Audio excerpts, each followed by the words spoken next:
Eto na, nakahanda na si General Torre para hulihin, pusasan ang mga mastermind dito sa mga nawawalang sabungero. Nako, walang lusot sila dito. Alright, welcome back to my YouTube channel. I'm Andy's Vlog. Ito, General Torre, ang ating kasalukuyang PNP Chief, ay handang-handa na ho at nakahanda na para hulihin, pusasan ang mga pinangalanang mastermind at mga sangkot dito sa pagkawala ng napakaraming mga sabungero na ayon ho dito sa bagong testigo na lumutang ay itinapon diyan ho sa Talik. Ay mantakin nyo ho, ito pala inabot na rin ang mahigit 100 na tinapon diyan sa Talik, sa ilog. Nilagyan ho ng sandbag. At handa rin ho si General Torre napuntahan ang Talik para mapurdahan ng personal. Isang like ko sa video na ito kung nagustuhan nyo po. Sabay-sabay po nating i-like ang video na ito. Sa lahat ng hindi pa nakasubscribe dito sa aking YouTube channel, Road to 300k subscribers na po tayo. Please subscribe. Maraming salamat po. Eto, wag na nating patagalin mga kaibigan. Nako, ay alam kong itong akong napapanood ng mga mastermind, itong mga latest update na kaganapan na ginagawa ng ating pamahalaan ay ito ay napapaisip sila na magtago na kung saan man sila pwede magtago o hindi mahanap dahil sa matibay o turo ng ebidensya ay hindi ho sila patatawarin, paliligtasin nitong aking idol, ating PNP Chief General Torre ho.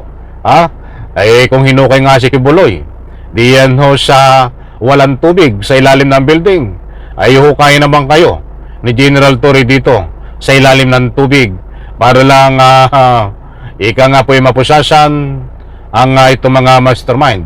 Hukayin ni General Torre ang mga matitibay na ebidensya, karagdagang ebidensya, at nang sa ganun mabilis ang pagpusas dito ho sa mga pinangalanang mastermind. Eto mga kaibigan, sa Talik ang Sa kaugnay na balita, ghost signal na lamang ng Department of Justice ang hinihintay ng Philippine Coast Guard o PCG para lusungin ang lawan ng Bulgang Taal na siyang sinasabing dump site ng mga nawawalang sabongero.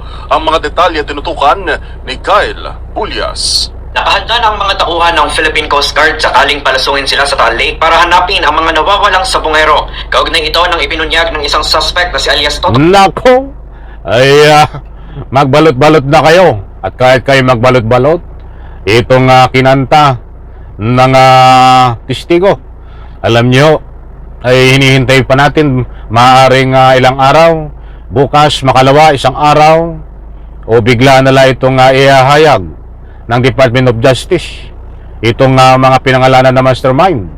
Ayon sa nakalap nating impormasyon, ayon sa DOJ, ay mayroon pong isang politiko na mataas na tinuturo mastermind. Sino itong politikong ito? Mga kaibigan, mataas na opisyal na politiko tinuturong mastermind. Siyempre pinangalanan din itong sikat na actress. Mga kaibigan, ang mastermind at isang businessman pa na mastermind din. Saka tayo dumako dito sa mga kasangkot na ika nga po nasa baba, yung mga dumukot.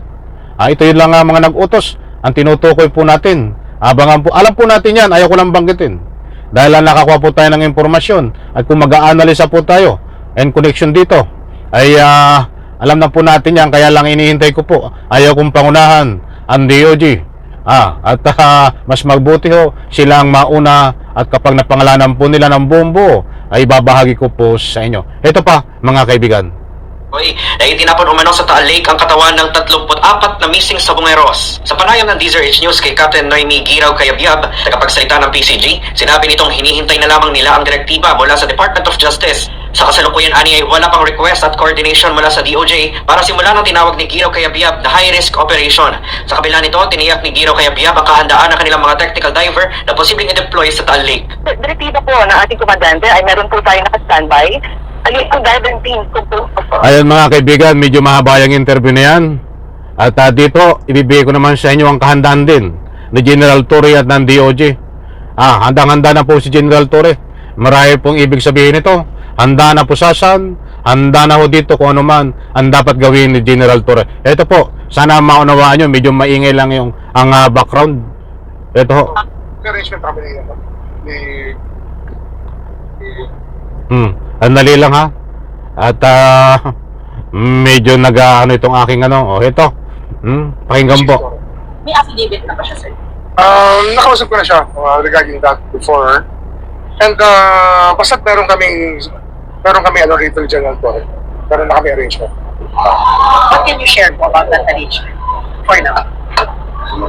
Basta we're processing the information first. Pero may arrangement kami ni PNP Chief Torre. May affidavit na ba siya, sir? Nakausap ko na siya regarding that before.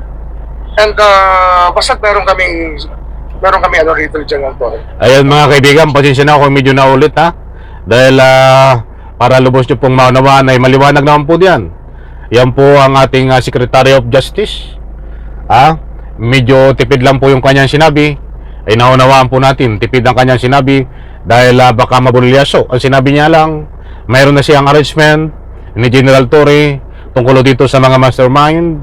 At nakahanda si General Torre. Ayaw niya magbigay ng complete details at maunawaan po natin.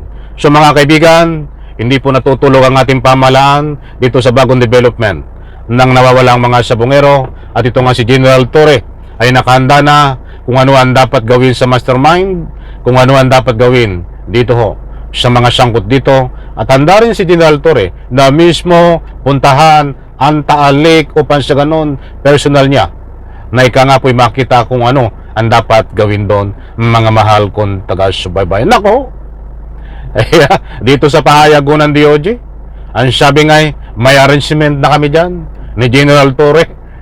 Nako, pupusasan kayo ni General Torre. Kibuloy nga, hindi pinatawad nito dahil alam niya, legal ang kanyang ginagawa at nasa tamang proseso at mayroong matibay na ebidensya. Dating Presidente Digong, siya rin ho ang humuli para na siya kung dalhin diyan ho sa The Hague, Netherlands. But dito ho, parang nakikita ko na at naguguni-guni ko na.